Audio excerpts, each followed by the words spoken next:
ในวันที่ 13 พฤษภาคมนี้สองฝ่ายลาวจีนได้มีพิธีเปิดป้ายโครงการพัฒนาฝีมือแรงงานกสิกรรมทันสมัยจีนลาวที่วิทยาลัยเทคนิคกสิกรรมดงคำสร้าง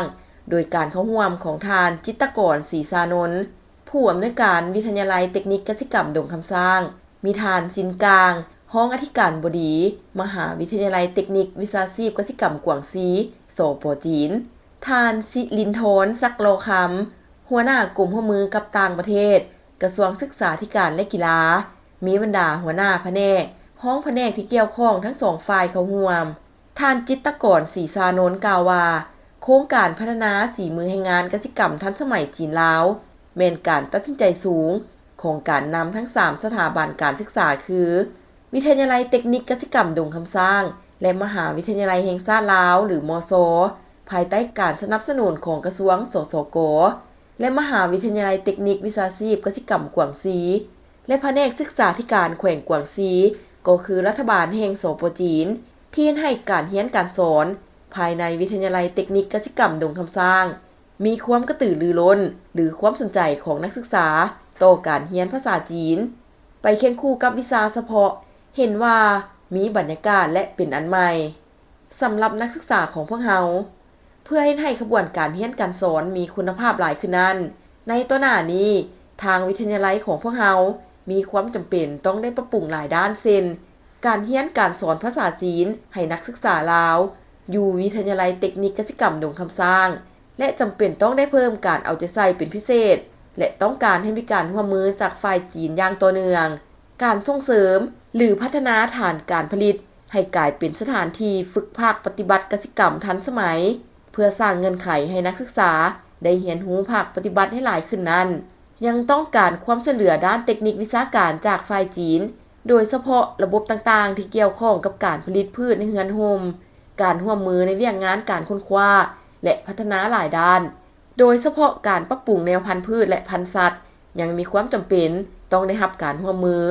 และส่งเสริมจากฝ่ายจีนให้หลายขึ้นโครงการพัฒนาฝีมือแรงงานกสิกรรมทันสมัยจีนลาวได้รับการริเริ่มในปี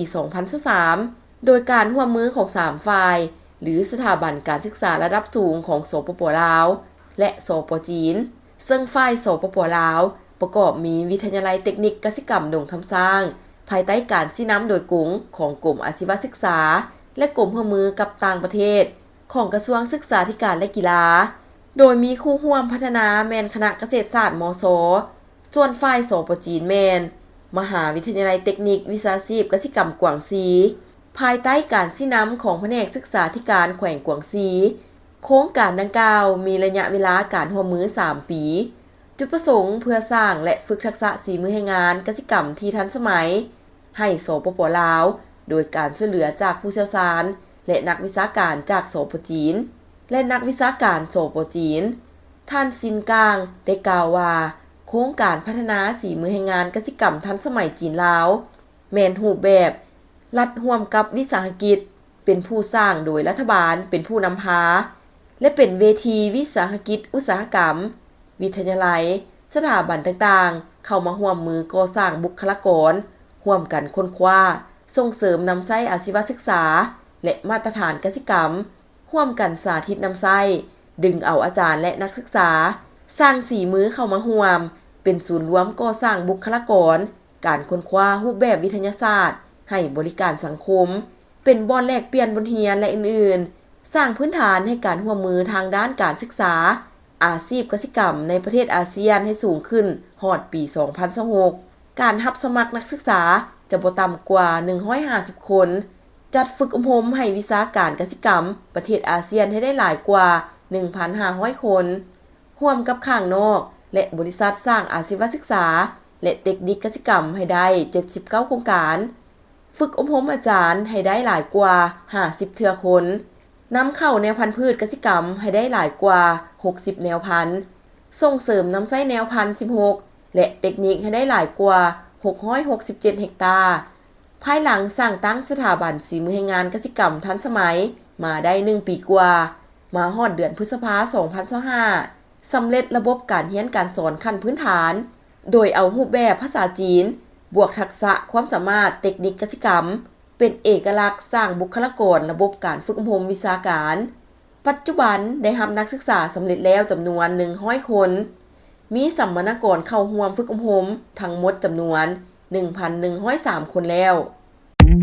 สบายดีท่านกำลังซอกดินอยู่แมนบอแนะนำดินจัดสรรแบ่งขายบ้านนาไห้เมืองหาดทรายฟองนครหลวงเวียงจันทน์อยู่ใกล้ๆตลาดดงคำสร้างนี่ยังมีหลายตอนให้ทานได้เลือกหรือมาแทกตามความต้องการเลยราคาจับต้องได้สามารถจ่ายสดหรือผ่อนก็ได้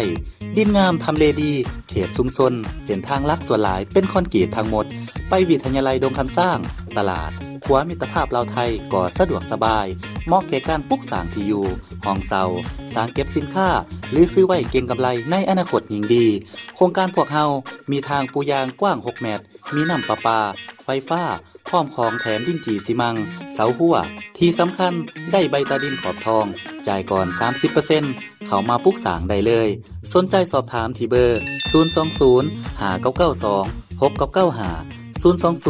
5504 3399 บุญเลี้ยงดินจัดสรรแบ่งขาย